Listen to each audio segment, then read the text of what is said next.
going to do a little video here on my Remington 870, how I set it up for tactical home defense use. And I've tried a million products and I've settled on these, and just thought that maybe this would be helpful to someone who's looking to do the same and is confused by all the products out there. Of course, I haven't tried everything, but this is the stuff I settled on, and I can tell you why. First of all, I guess we'll start from back to front. This is a Knox Spec Ops stock. Knox Industries makes two of these. This one is called a Black Hawk. I'm not sure if the other one is called a Black Hawk, but it has a recoil reducing mechanism inside of it. I would avoid that one. This one is the one that's just solid. There is no recoil reducing ability to this one.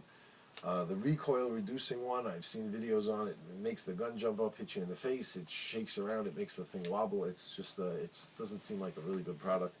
But quite on the contrary, this one, the one without the recoil reducing, which is cheaper. I think I got this thing on eBay.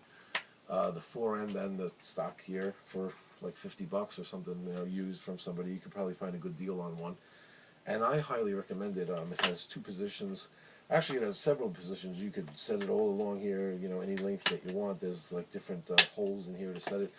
But in its rearmost position, it's just as long as the regular wood stock would be. And in its closed position, it works well for shouldering it on your bicep for close quarters, walking through a house, let's say, for keeping it right in here against your bicep. It's the perfect size. So it works really well for that. The pistol grip feels good in your hand. I got big hands. It's the perfect size. Let's see, for a tactical shotgun, I would say a must, no matter what stock you use or any configuration of anything else. The big button safety is a must. I would say if you're not going to go with the big button safety, just dismantle the safety completely, because a shotgun that's set up for this purpose, you don't ever want to pick it up and pull the trigger and have the safety on by accident. That could be a life-ending experience right there. If you're at the moment where you're actually going to be picking up your shotgun and pulling the trigger, you're definitely not going to want the gun to not fire at that point.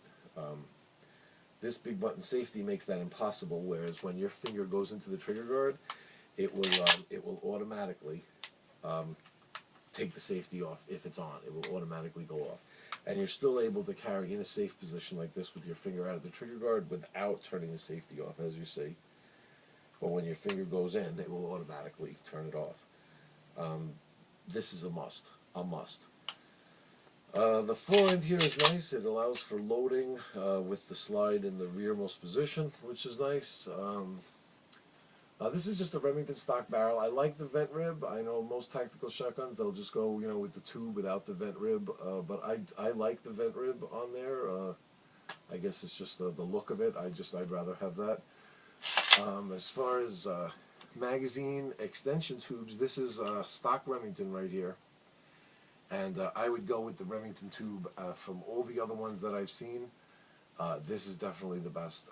I like to use a sling. I can't have a shotgun without a sling. For tactical purposes, a lot of people say it's not necessary. You can get hung up on something. It's easily removable. You could take this off if you're just using it for home defense, and keep this somewhere without the sling on it, and you just always have the sling where if you're going to be traveling or you're going to be carrying it, you can put the sling on.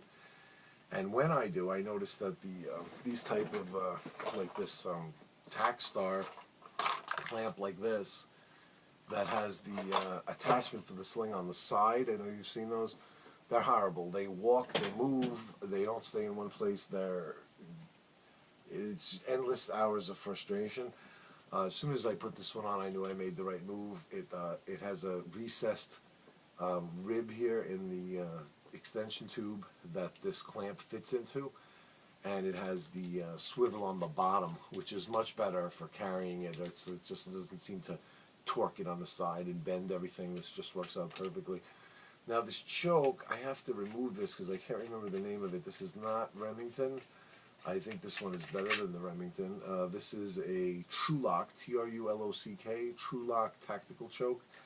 I love this thing. For tactical shotguns, I suggest putting one of these on only for the sake that, in close quarters, somebody could go to grab it, step out in front of you, try to close the distance on you before you'd be able to get a shot off. I mean, after all, it's not a handgun, it's a shotgun. It's long, it's bigger to carry in close quarters, and somebody could try to rush you or surprise you, and just having something that's razor sharp on the end of the gun is just an added measure of security, I would think. Plus, it's just the intimidation factor of how it looks is pretty nice as well.